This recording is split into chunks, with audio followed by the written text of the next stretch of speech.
प्रणाम गुरुजी। प्रणाम। आज आपसे मार्ट सीरीज के तहत एक नया प्रश्न लेके चर्चा करने हम आए हैं।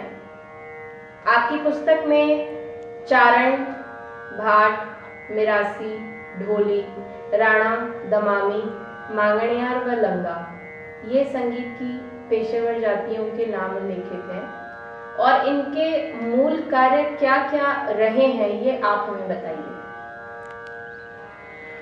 हाँ, बात ऐसी है, जहाँ तक जातियों का प्रश्न है, वेदोक्त जातियाँ 4 बनाई ठाकुर जी ने।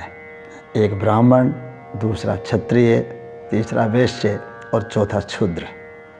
फिर धीरे धीरे धीरे धीरे सामाजिक व्यवस्थाएं जैसे जैसे बढ़ती गई तो कालांतर में बहुत सारी जातियां बनी और उन्हीं जातियों में से ये जातियां भी हैं जो पेशेवर हो गई। इनका यही काम रहा और इसी से अपना पारिवारिक चाल चलाना, सब कुछ भरण पोषण करना इन्हीं कार्यों से करते थे, संगीत के द्वारा ही। इन्हीं जातियों में बड़े विद्वान गायक, वादक और नर्तक भी हुए। और जहाँ तक राजघरानों में मार्ड का गाना, साहित्य को लिखना, अगर उससे संबंधित बात करें तो इतने विद्वान लोग राजस्थान में हुए हैं जिन्होंने मार्ड को चरम पर पहुंचाया। और आज पूरे विश्व पटल पर, केवल भारत की बात नहीं कर रहा मैं, उस मार्ड को लेकर के बहुत सी चर्चाएं हैं और बहुत लोग सीखते हैं विशेष रूप से आकर के।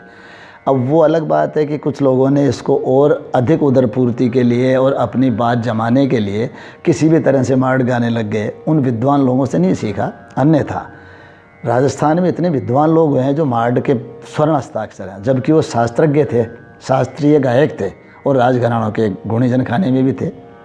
मैं आपको पहला नाम तो बताना चाहूँगा, परम आदरणीय लक्ष्मण प्रसाद जी जयपुर वाले।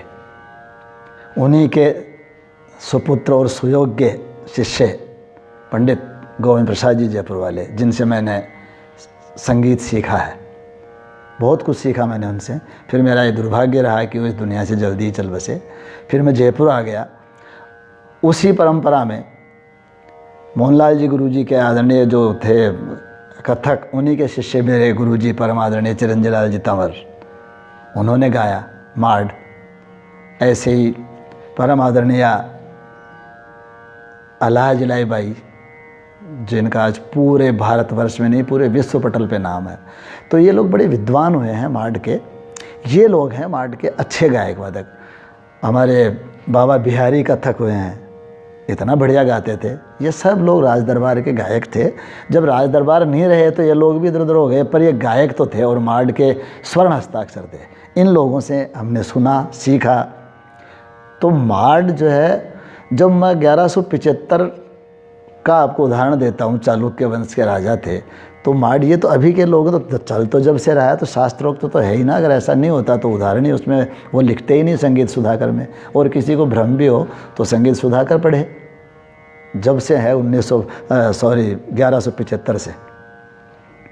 तो इस चीज़ को हम ऐसे नहीं मान सकते कि मार्ड को कुछ भी गा दिया और मार्ड कह दिया, ये उपहास का विषय हो जाएगा।